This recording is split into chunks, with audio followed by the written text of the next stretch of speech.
Now, 1985 wasn't a time where you had Facebook and Google and all of that. So people were not thinking, if I go to Silicon Valley, I can really make a killing, right? They weren't thinking that way. It was, you go to Silicon Valley and there were like 20,000 companies. And you go, well, if I get laid off from one, there'll still be a job in another. That was my entire thinking as a 21-year-old, was safety. I said, I'm going to go somewhere where it's going to grow. It's going to be safe. Welcome to the podcast, where we introduce you to incredible humans who share their journeys with the mission to inspire you to harness your own inner tenacity to drive your life and career forward. And now, your host, Adam Posner.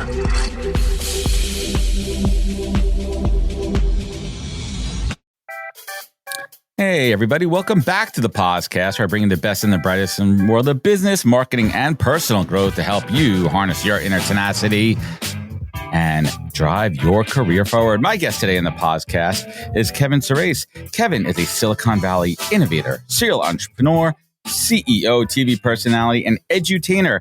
He was Inc. Magazine Entrepreneur of the Year and a CNBC Top Innovator of the Decade, and holds 94 worldwide patents. Jeez, we're going to go through each and every one of them on this episode. No, we're not. We're definitely not. And he's led pioneering work on the first cellular data smartphone, so he's responsible for all the selfies. Air Communicator, the first plastic multi-chip semiconductor packages, the first human-like AI virtual assistant, which I want to get into because this is interesting, Portico. Soundproof drywall, window energy retrofits for the Empire State Building and Stock Exchange. Wow, geez. So much to talk about. And he's also an accomplished music director, conductor, Broadway and streaming producer, and percussionist. This man bangs the drum, so we'll get to it. Clearly, Kevin is a busy man with a lot on his plate, so let's get to it. Kevin, welcome to the podcast. Hey, thanks for having me, Adam. Awesome. I love it. And Kevin's up in Rochester, and we were shooting the shit before we got on. I went to school up in City Buffalo, so talking about our love and hate of the weather up there and for all things greasy food. Kevin, welcome. I am happy to be here. I'm not having a garbage plate today, which is a famous dish in Rochester. It's been around for like 50 years, where they just throw stuff on and it's the garbage. It's literally like, keep me straight here. It's an amalgamation. I think the core of it is 2 cheeseburger patties with hash browns, onions, French fries, hot sauce, white sauce, barbecue sauce, macaroni and cheese. Macaroni and cheese, mashed potatoes. Everybody makes it a little bit differently. It's piled up, just a bunch of garbage, and people love it. It's for late night. Yes. Oh yeah. Especially when you're in school and you haven't eaten all day and you're starving and you can't gain any weight because you're only 18 or something, right? So when we were today, I eat a garbage plate. It'll be with me for the next 3 years. Oh, in many different ways, but we digress here. So let's hit the rewind button here. And, I did a nice little intro before we got into it. But what folks do not know is, before he got into the entrepreneurship angle and the tech and all that, Kevin wanted to be an actor. What inspired you back in the day to be an actor? Like, what was it those actors and actresses on TV? Where'd you get the bug from? Well, I really wanted to be on stage, and I love musicals. I still love musicals. I'm still active in musicals, and I loved acting, and I loved doing musical stuff. And of course, when you're a kid, you really, really young, you don't get to quite do that yet. And so you put on shows in those days, as the 60s, right? You'd put on a little show and build a little stage and put it on when people would come over the house. And, I'd come down and entertain the guests with a song or two or some routine, some comedy routine or something, right? And sort of got the bug for that.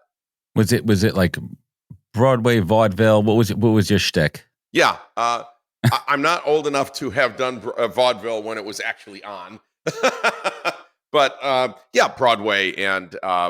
Broadway and other plays and things like that. I mean, a lot of fun. And then eventually I got to be in some shows when I was younger, including Camelot. I think it was my first show. I was very young. I was in 6th grade. I was Merlin, of all people.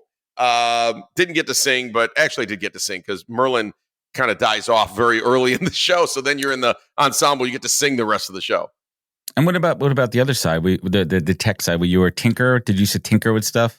Well, yeah, absolutely. I could repair anything. So my dad worked for GE Audio Electronics, and that was, at the time, the number one brand of, portable stereos and clock radios and things like that, or tape recorders. And so he would bring these things home that I could play with and learn from and then take them back, and things would rotate through. And eventually really read a lot of books on electronics. I was very young, and I was repairing everybody's radios and TVs for them when I was a kid. And I don't think anyone does that anymore. They play video games. But before there were video games, we actually repaired things like cars. And so you get to know how a car works, how a radio works, how a TV works. Don't touch the anode, you'll get electrocuted. I mean, you learn these things. You learn the hard way, right? You learn the hard way, and that was actually good learning. So I loved electronics, and I loved acting. And my dad smartly said, "You can do all the acting, and you can do. I'm a drummer too. You can play all you want, but you're going to go to school and become an engineer. And if you want to do that other stuff on the side, that's up to you." So I got to take a quick little left turn here because I'm a music guy. When it comes to drumming, and I'm not going to ask for your top 3 drummers of all time, which I might actually, but from a influence perspective, who inspired you on the drums? Well, so I went to kind of a music high school, and we had amazing musicians come out of that high school. One of them runs all of percussion at Eastman School of Music today, Michael Burrett. Another one is one of the top drummers on Broadway. So Rich Mercurio. So I had just amazing people around me. I had amazing instructors. And, you sort of went to that high school knowing that you were going to play in concert band, play in orchestra, and play in marching band. And we had, in my senior year, the national championship marching band. So This was a very high bar. Well, right? This is serious. It was serious. It was serious. It was actually a little bit like the Army. Like you went and this was serious stuff, right? In those days. And frankly, you could be a lot harder on the kids in those days. You wouldn't do that today. But, we were out and it was 10 below zero and we still had 3 hours of rehearsal and too bad. Sorry, it's cold. Bang those drums. Tough. So, really, really enjoyed that and actually learned a lot about teamwork. This is sort of interesting, especially marching band. Right. You really learn about teamwork and your score in those days would certainly be driven downward by the weakest link in the chain. So some flute player is off a little bit in some way, not just musician. I shouldn't pick on the flutes, right? But whoever. Yeah, why do you got to pick on the windage? Yeah, I know. We'll pick on something else. Yeah. Clarinet. Either way, we used to get something called a tick, a TIC, and a tick was if someone made some little error, and the judges were right on the field, and so you could lose by 8 ticks, 3 ticks, and so everybody felt tremendous pressure to do a great job. And by the way, I think many sports are like this, right? Obviously. And plus you're out there in the freezing cold. So you have the weather factor. So there is an athletic element to it, like a football player, right? This Very much. You're marching the whole time. This is outdoor music event. There's a whole other factors outdoor involved. music event. Outdoor music event. So love that. But I would say, when you look back, did I learn a lot about teamwork? Did I learn a lot about leadership? Did I learn a lot about fellowship? Did I learn a lot about winning? All the above. Oh, by the way, in those days, there was none of this. Oh, you get a trophy for just participating. Oh. No. You didn't get a trophy for participating. You got a trophy for winning. Yeah. And if you didn't win, you got a lot of experience, but next year you'd stand up and try to win again. That's what you do. Let's kind of riff on that for a second here, because there's definitely two sides of it, right? Like my daughter's in competitive dance, and early on when they were getting like fourth place. I'm like, no. I go, you're winning or you're not. That's really it. And second place, like, good effort. You guys are crushing it, but this is competition. And she learned it early on. And one of the things that I kind of picked up on, and I believe in this, is like, if you lose and you're crying, that means you care. That means you care that you lost. And I really do believe in that. I don't believe in participation trophies. And so much, in fact, that my son, my 5-year-old, we've had him in jiu-jitsu for the last year. And the fact that he's earning those stripes and he has that motivation behind him, I love it. And they're learning. And you know what? Kids need to learn how to lose gracefully, and how to feel that passion when they don't win, and inspire them in the right way and encourage them. Well, here's the thing. The truth is, if you go all the way through school and you got lots of pats on the back and trophies for participating and all of that, and then you go into the workplace and you actually find out that companies win and lose, employees win and lose, teams win and lose, and you don't want to be on the losing end of any of those things, right? So if you haven't learned that, and we do see a lot of kids showing up and they go, well, what do you mean we're not winning in the marketplace, or we're not, they don't understand what it is, right? And so that drive to be successful, that drive for success, is actually important, right, and is required in the workplace, as it turns out. You've got a podcast because this is helping in you winning, whatever winning means to you, correct, right? Yeah. Otherwise, you wouldn't have been driven to do anything. Why But do anything? do you think like this generation out here is too soft, right? Like, where do we fail them, and how do we get the next generation to be stronger as far You as like know, the drive? I mean, I see both sides of it as a recruiter. You know, I Right. see deeply inspired and motivated, and then I do see, I hate to say it, I see a lot of entitled kids that are coming a year out of school from mediocre at best colleges looking for top salaries because they think they deserve them. Right. I'm like, you haven't spent 1 minute in the workplace. Here's what I would say is the difference. You don't want to be stereotypical about an entire correct demographic. Be careful. Right? So you don't want be to careful with stereotype. that for all of us. But what I would say is this: when I came into the workforce, and that was in the 80s, we felt lucky to have a job. We felt lucky if they needed us to work 60 or 70 hours a week. We felt wanted, paid your dues. Also, You there's paid an your element to dues, paying you your did all- dues. And I didn't come into the workforce at 21 or whatever it was. Actually, I had worked in retail before that, in audio electronics, actually, in electronics. I didn't come in saying, when am I going to be a vice president? Like, I knew that the people who were VPs were probably in their 50s, Mhm. right? Maybe their 60s. I don't know. They were a lot older than I was, right? So I didn't come in with that expectation. I just came in and said, I'm going to blow this job away with what their expectations are. I'm going to blow their expectations away, right? That's what I'm going to do. And I'm curious about how to do that, and I'm curious about how to, when I need to do that, and I need to ask my boss how I blow them away. And so I wanted every week, every month, whatever it was, to sit down with whoever my boss was at the time, and them look at me and go, "How did you get all this done? What is going on here? What kind of person is this?" Right? That's kind of the feedback you want. You don't want the feedback that says, well, here's the 8 things you have to improve on. Well, what am I doing well? Well, it's nice that you show up only an hour late. That's not, No. I mean, and so Thanks for checking your email over the weekend, right? I appreciate it. I couldn't stand that feedback. So that's me. Yeah. I'm driven. And so today, even when I'm hiring at my companies, we certainly see some percentage of kids coming in that literally say in the interview, well, when do you think I'll be a VP? I don't know. When you perform incredibly well and you're here for 30 years, I don't know. Pick your poison. But probably you shouldn't even ask the question. What kind of question is that? How about how long do you think I'll be employed here?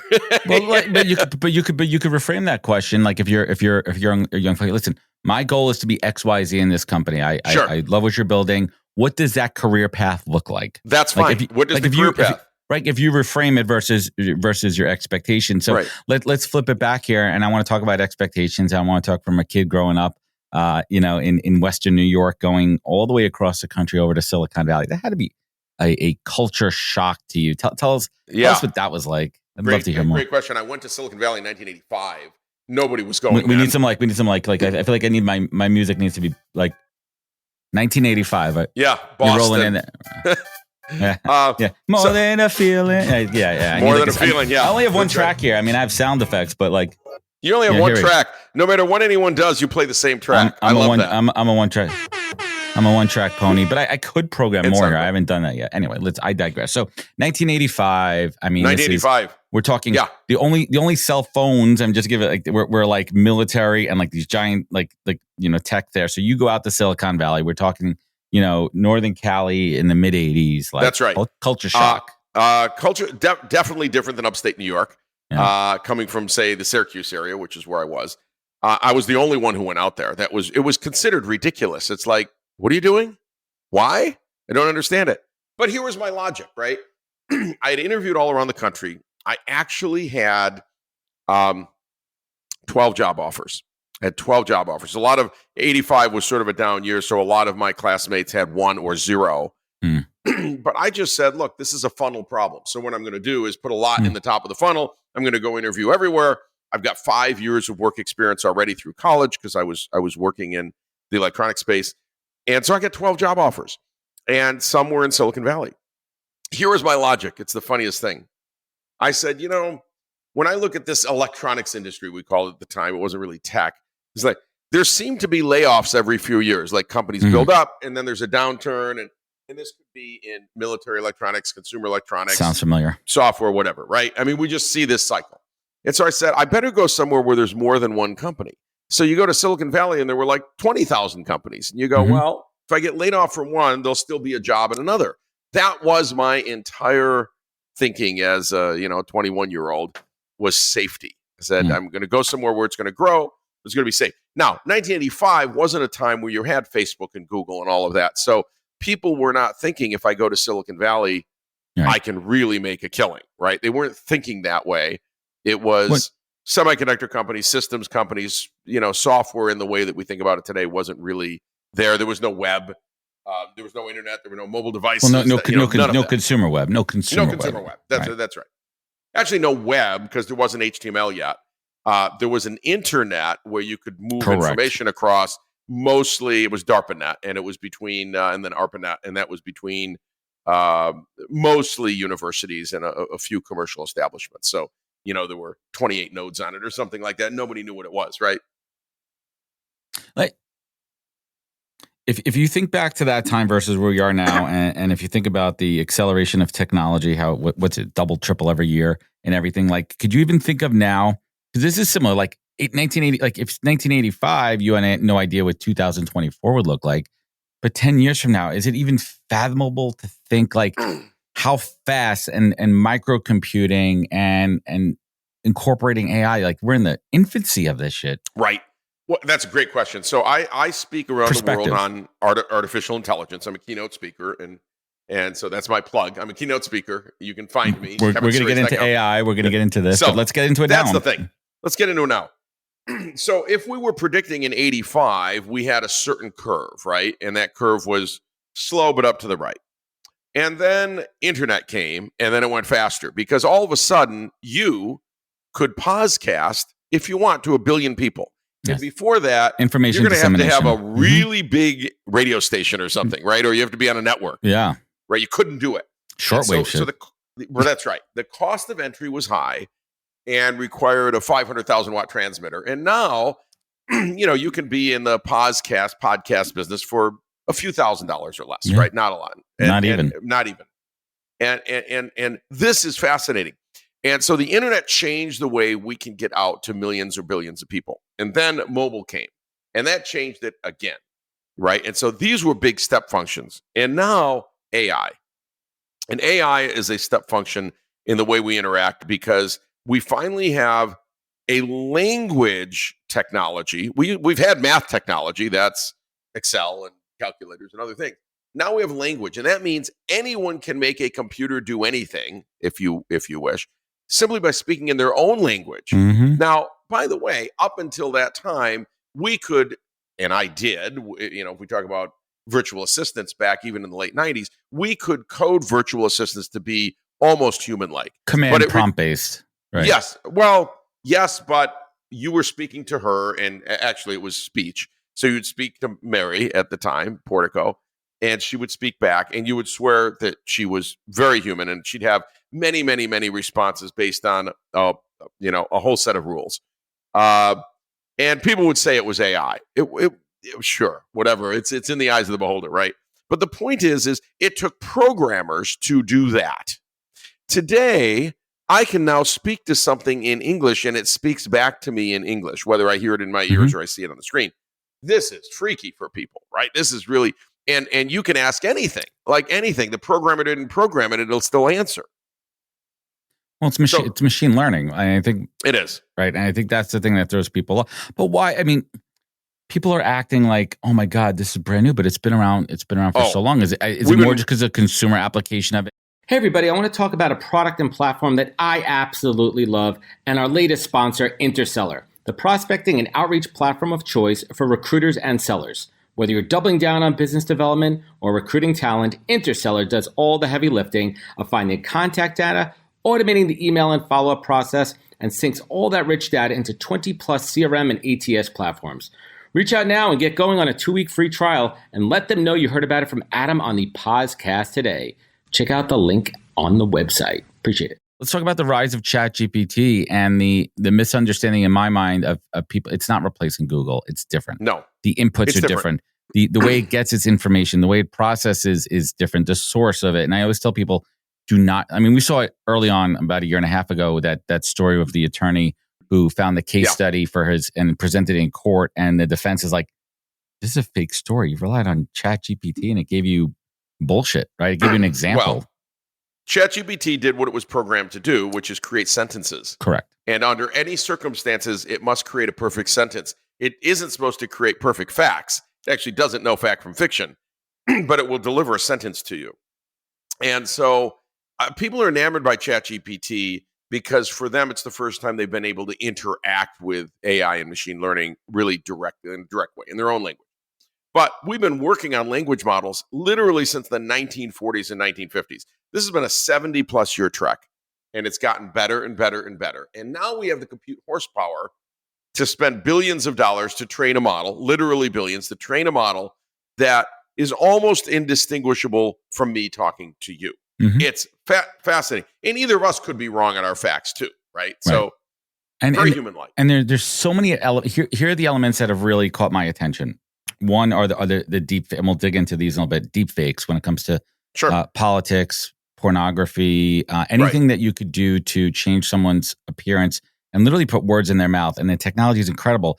There is, I saw it on my Instagram feed that there's that a company created a very attractive female, and this female is now generating $10,000 a month on ad revenue because it's a thirst trap, right? And like she looks real. They figured out the algorithm of what is appealing to a certain demographic of men and women that want to engage. Turns out that part is pretty easy. Right, like using even Mid-Journey and some of the other ones. Like that's interesting to me. The political side is the scariest part to me now. The way it's changing the narrative and creating different false perspectives for malicious reasons. What are your thoughts on from that perspective? Let's go back in time a little bit. If this was 20 years ago, and we saw a former president, pick one, right, saying some things in a movie, we know they never said them. We wouldn't be surprised. We'd go, oh, it's CGI. Hollywood's been able to do this. Mm-hmm. So, in fact, Hollywood has been able to make your lips move and even put you in poses and put you in places you weren't, with even dead people, right, for at least 20 years, maybe more, maybe 30. The difference is we trusted Hollywood to, one, only do it with sort of, you're watching value, a movie. And you're in the context of a movie, right? And two, it costs millions of dollars to do. So bad actors weren't going to go do that, right? What we have done is democratized access to that kind of CGI.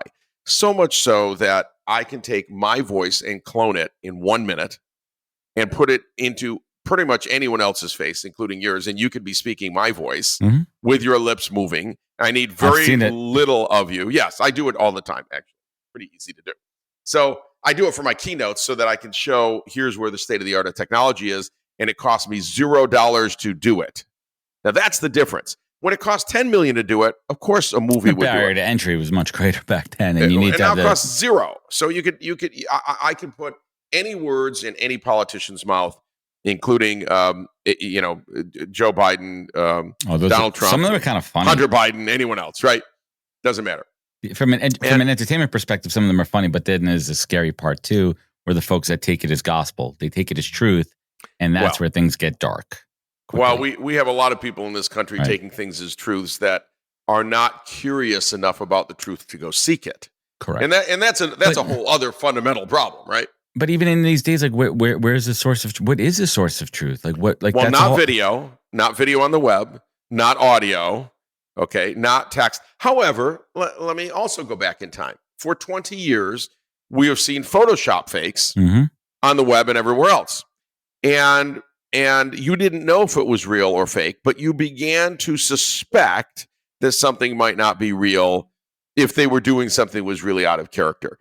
But any of us, I'm a Photoshop person, for the last 20 years, maybe 25, could have easily created a situation where our president is in a compromising position, including naked somewhere, doing pornography, whatever. Easy, like on Photoshop. So we've actually learned to accept that, and we've learned to accept the fact that not all pictures are real.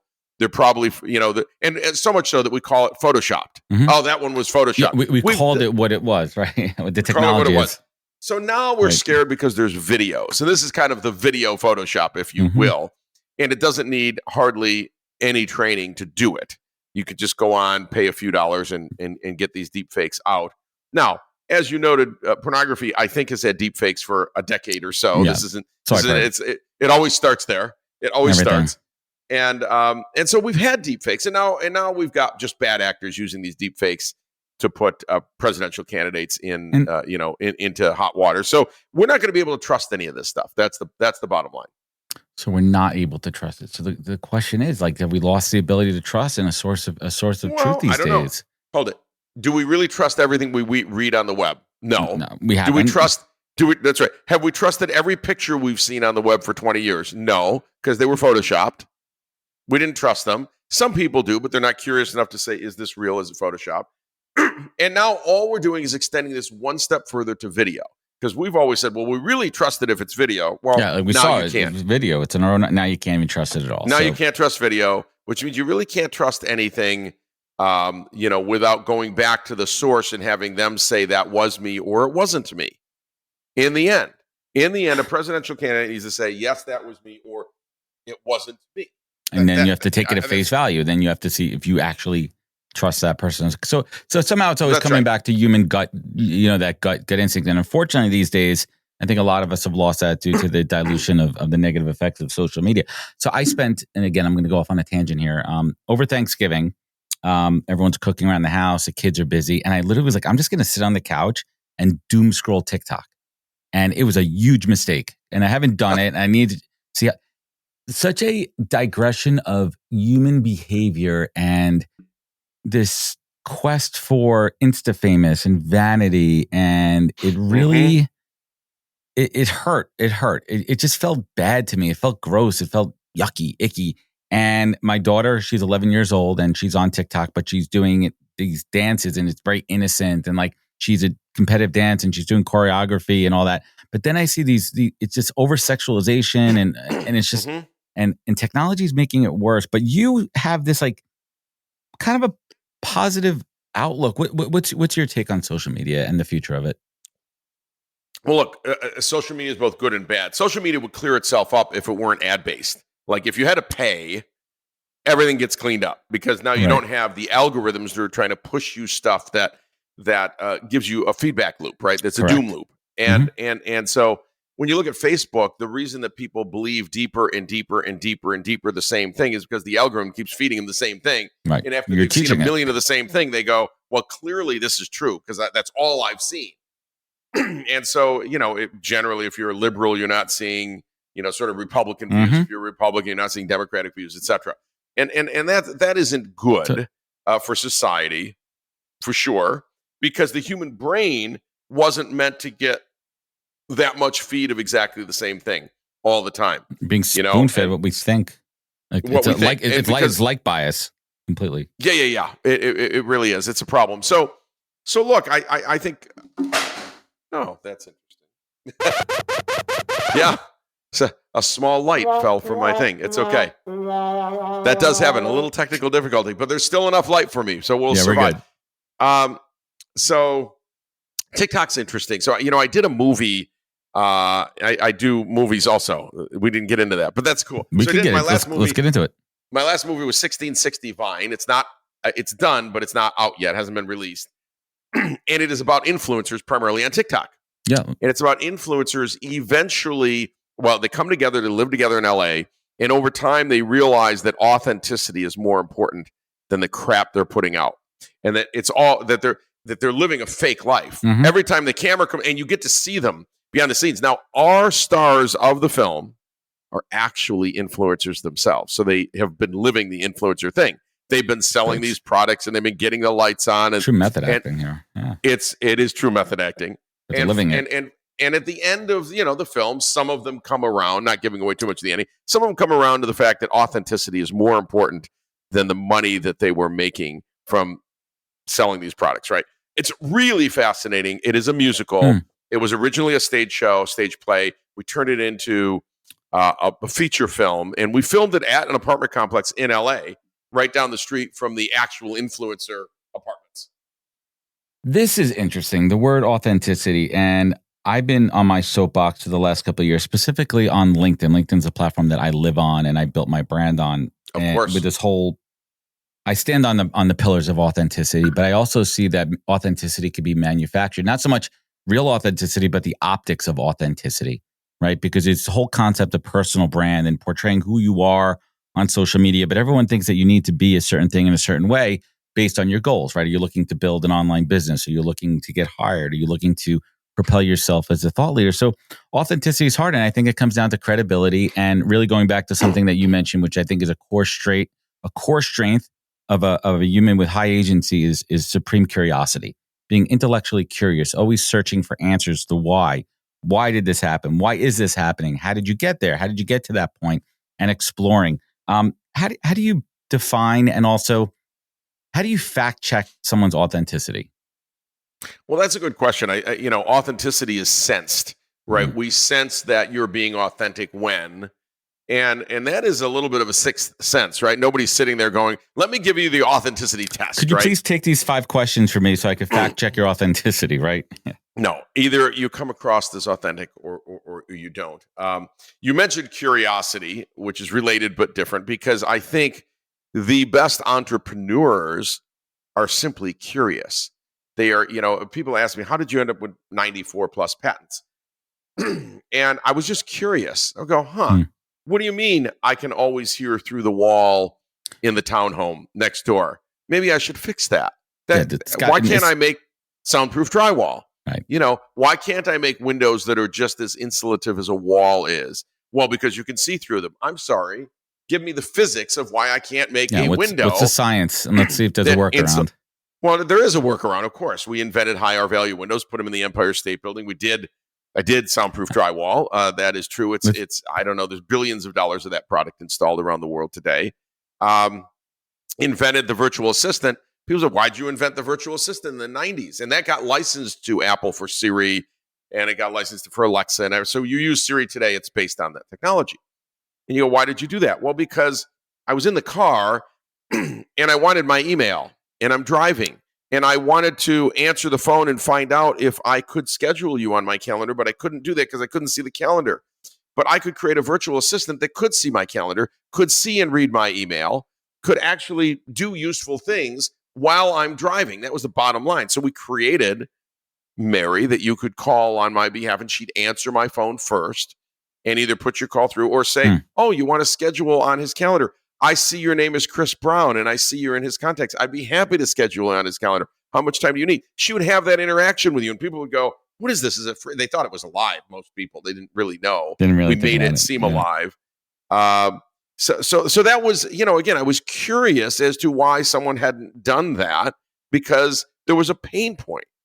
So I wasn't ever trying to build solutions looking for a pain point. It was always the pain point trying to find a pain point first and then say, why hasn't someone solved this pain point? Is there a technical barrier? And most of the time it's that no one ever bothered, to stop and say we should solve that. How many windows did they put into the Empire State Building? Well, it's 6,556. How long did that take? We did it in under 6 months, and we did it overnight, every night, 26,000 panes of glass. We took the old glass out, built a factory on the 5th floor, cleaned all the old glass, and built new windows out of them. So you utilized the old glass. Was that on the exterior for aesthetics? No, it was exterior and interior. They had already put in dual pane windows about 20 years before. And glass can be reused, but the glass manufacturers and glass creators don't want you to know that. They'd rather have you glass is crush it and throw it away. recyclable, right? Yes. So it is recyclable, but you can simply reuse it. So what'd you do with all the glass? We reuse the glass. What do they do? They throw it in the garbage or recycle it. But why recycle it when you can literally take it out, clean it, and put it back in? It's glass. Nothing happens to it. So that's what we did. Now, the cleaning process was quite sophisticated because I'm sure there's all this permanent glue on the outside edge. But we did clean it. And then what we did is we put suspended films in between and krypton argon glass. So we created 2 or 3 chambers where there used to be one. Right, okay? Which blocked the sound or limited. Yeah. In this case for glass, it was heat, right? So heat from the outside or heat from the inside, right? You want to increase the R value and lower the heat transfer. So we were improving the insulative value of the glass. And in the Empire State Building, that let everybody now sit at the outside edges of the building because the windows were now comfortable instead of cold in the winter and hot in the summer. Changed the entire use of the building. So people who are like, so right, going back to that corner office concept. So even in the Empire State Building, I've been to the top, but I've not been in the office structure. Actually, I have once. I don't recall. So take me back. So back in the day, the executives wouldn't even take the corner office. They would sit more interior. And the lower level people would have the great view, but they'd be freezing their asses off. No, actually, nobody sat near the windows. You kept generally you kept the hallways around where the windows were. There were internal offices. And all the internal stuff was internal. If you had an office that looked outside, an actual office that looked outside, you would sit far from the window. You couldn't sit next to the window. It was freezing, right? No matter what you did, it froze in the winter and hot in the summer. But we solved that. And so the walls there were, call them R12-ish. And the windows were R2 when we got there, but they were R8 when we left. That was a 400% improvement in the windows. And if you want to get real nerdy on this, how did that affect the rental lease rates or the ROI on it, right? They're pretty... Were people saying, hey, I know the Empire State Building's historic, beautiful building, but I'm taking my business into a brand new energy, sound, efficient for less? The rents went up 30% immediately. They ultimately doubled. They took the building public on the stock market, and the family who owns it, Melkins, took it public. And they got their money back in 3 years. Saved all the money. That's incredible. So it is possible to do. But when I sat down, Tony Melkin is the owner of the building, or now the CEO of the public company. And when we first sat down, it was like, well, I am not going to do this unless you show me how I earn my money back. Right. Yes, I'm a big supporter of the environment, but how do I get my money back? And so we worked on a window package that would do that. And in the midst of this, you'll love this, because we were reusing the glass and we made a big deal out of that rather than throwing it out. It's a good story, right? He had more float glass companies write to him and say, you can't reuse glass. It'll fall out. People will get killed. Bad things will happen. Wrote to his board. I said, Tony, don't listen to any of that. This. They don't want the world to know you can reuse glass anytime you want. Right. They're selling glass. They're selling glass. Do not reuse glass. No, don't use it. Buy our new glass. Yes. So that was funny. And so these are the things when you invent something and that you're disrupting someone else, they aren't going to take it lying down. Have you invented anything that has been where the intention has been changed and now it's not being used for good and there's really not much you can do about it? Where it's not being used for good. Curveball question here. Off the cuff. Pause off the cuff segment.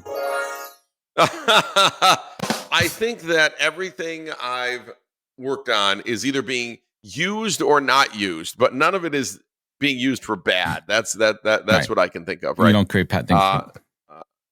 Yeah, but it could be. I mean, AI, certainly I'm working on AI, a lot of AI lately, and some of that could end up being used for things that are more nefarious.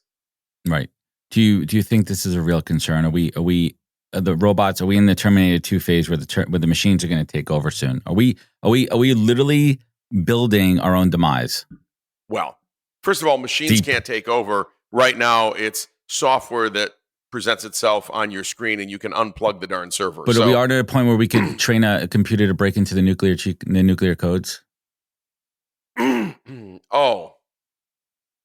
No, because the nuclear codes literally, they literally have to be entered, by a human, and they're carried in a separate briefcase, and there's fail-safes. I mean, not only that, some of the world, us, Russia, signed some treaties that said we would not allow computers to automatically launch these things. Remember, we've had AI from a government perspective since the 80s.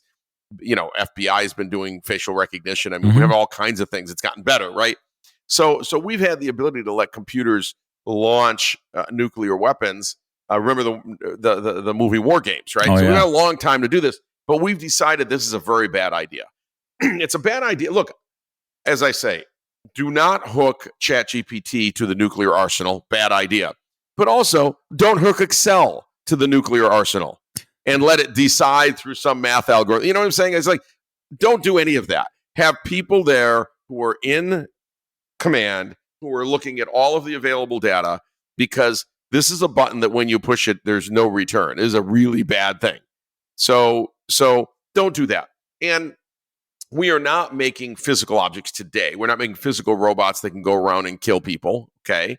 Now we may be doing something I've in seen the New armed York forces. I've seen some armed forces stuff. I've seen like the bot in the New York City subway. It's unarmed, but doesn't mean it can't be armed with at least a taser or something. The bots are around a lot. So Nightscope is one of the big bot companies, and they're very smart. They're looking for people carrying guns. They're looking for people breaking into cars, looking for people doing dumb things. And it's got 6 cameras and sensors, and it can roll around, and it can immediately call the police.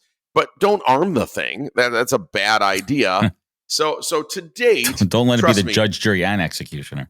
Right. AI is not going to kill you. We could have armed robots long before we had AI, by the way, with very, very simple rules-based systems, even in the 80s, where if you swore at it, it would shoot you, right? So we've had that ability. We haven't done it because it's a bad idea. So as long as humans don't do, hook things in ways that could cause real harm, this is just software running on some servers. You can unplug it, and it's just software. It can't do anything. Right. It's not going to be self-sufficient, or could it be? Let's head towards the back end of this interview on a positive note. What are some of the more encouraging uses of artificial intelligence, machine learning, for powers of good to change the planet? What are some of these things that optimistically, we're heading into the end of the year. We're recording this midway through December. The show will air early in 2024. Like, let's talk some alpha here, Kevin. What are some of these really cool innovations that you're seeing out there that the average Joe and Jane are not? Yeah. So first of all, everything we're doing in Gen AI, let's focus on that for a minute because it's the most accessible, is changing a lot of the tasks that we've been doing. And so people are worried about, it's going to take my job. No, but it may take over some tasks. And someone who knows how to use AI is going to take over your job. That's right. And I'll give you an example. You're doing this podcast, and unlike 10 years ago, today, you can literally feed in the audio recording of this and get a summary from Gen AI. Not only word by word closed caption, but then you can summarize. And that's a task that you used to do. And I don't know if you're using machines to summarize or not. Right after the show, it'll be spitted out within 20 minutes of us being done. Exactly. It's already set. Including a summary. Yeah, transcript, summary, and video clips too. Right.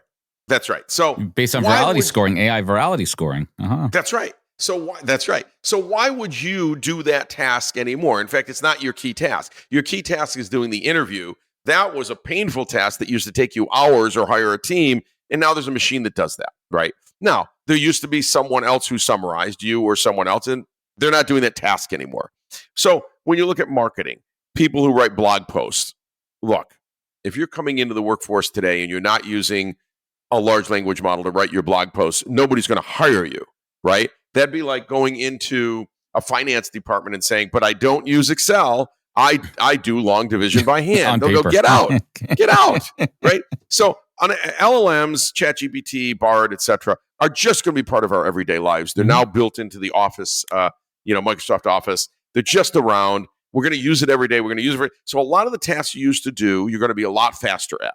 Blog post writing is now a 10-minute exercise, including editing, instead of being a 2-day exercise. I can write my year's worth of blog posts now pretty much in a week, and I'm done. This is fabulous because it frees you up to do other things.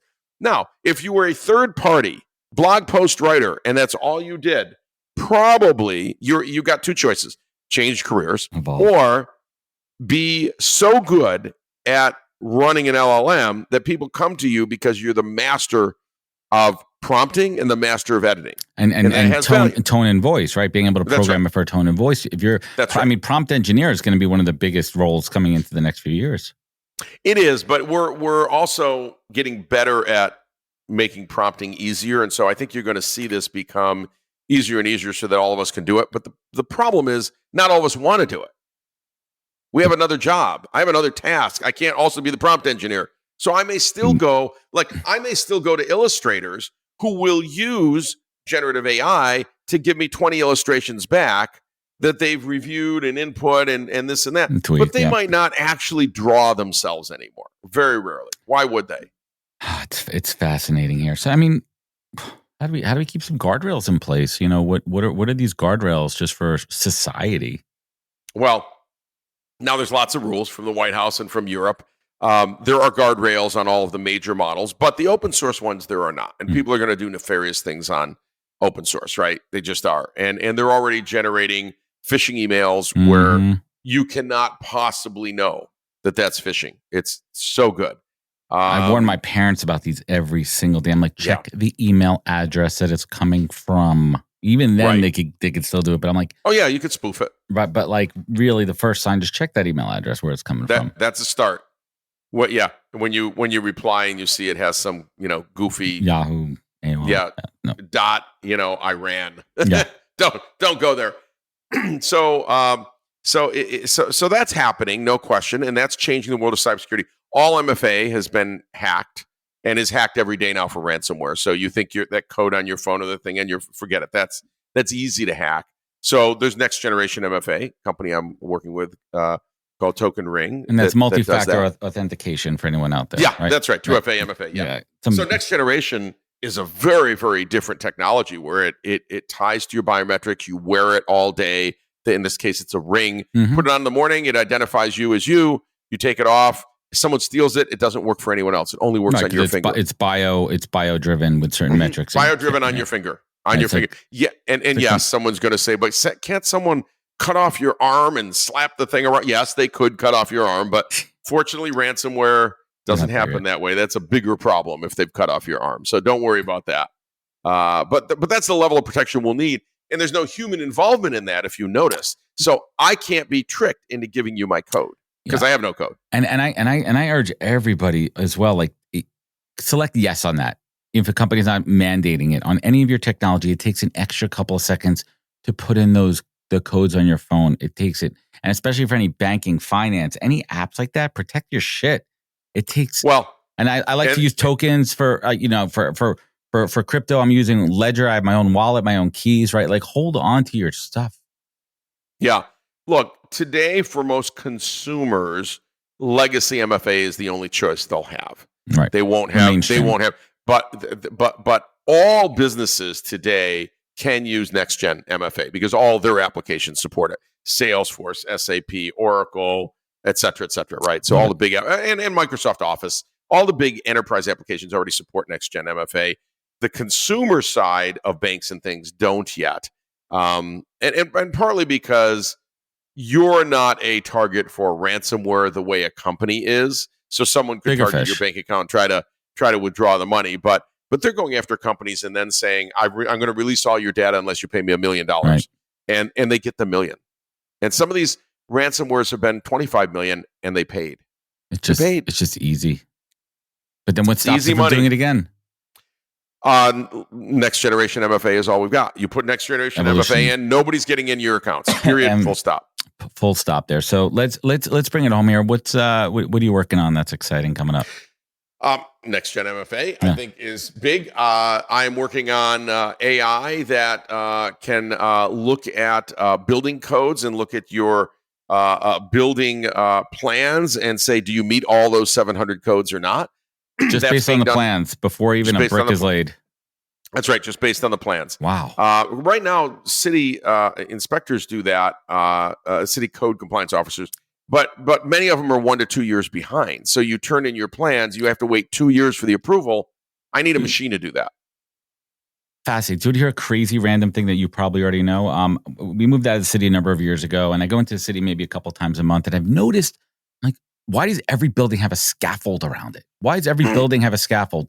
And someone told me very insightfully, it's cheaper to have a scaffold up with the appearance of constant work going than actually making the repairs on these out-of-code, out-of-date buildings. I was like, right. Mind blown.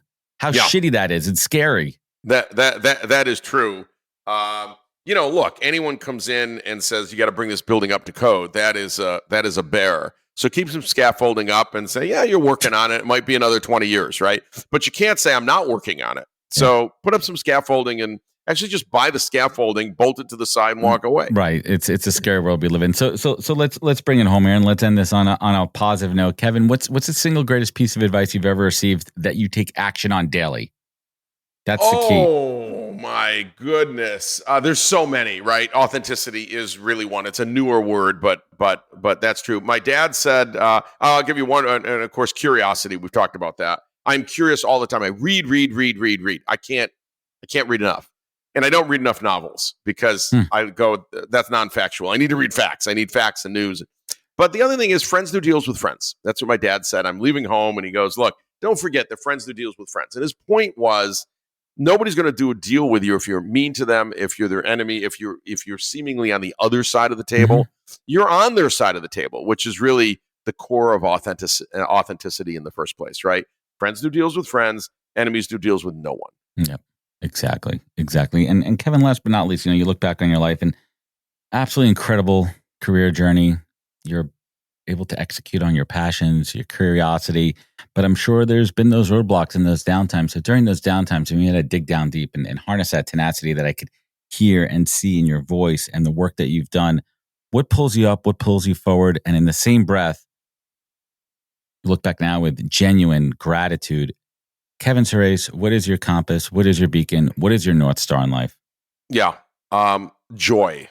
So here's the thing. When you wake up every morning, you can certainly look at your day and go, oh my God, look at these terrible things I have to deal with all day and my life is a wreck. Or you can wake up and go, compared to the alternative, which is I died overnight, right? Jeez. Compared to the alternative, this is going to be an amazing day.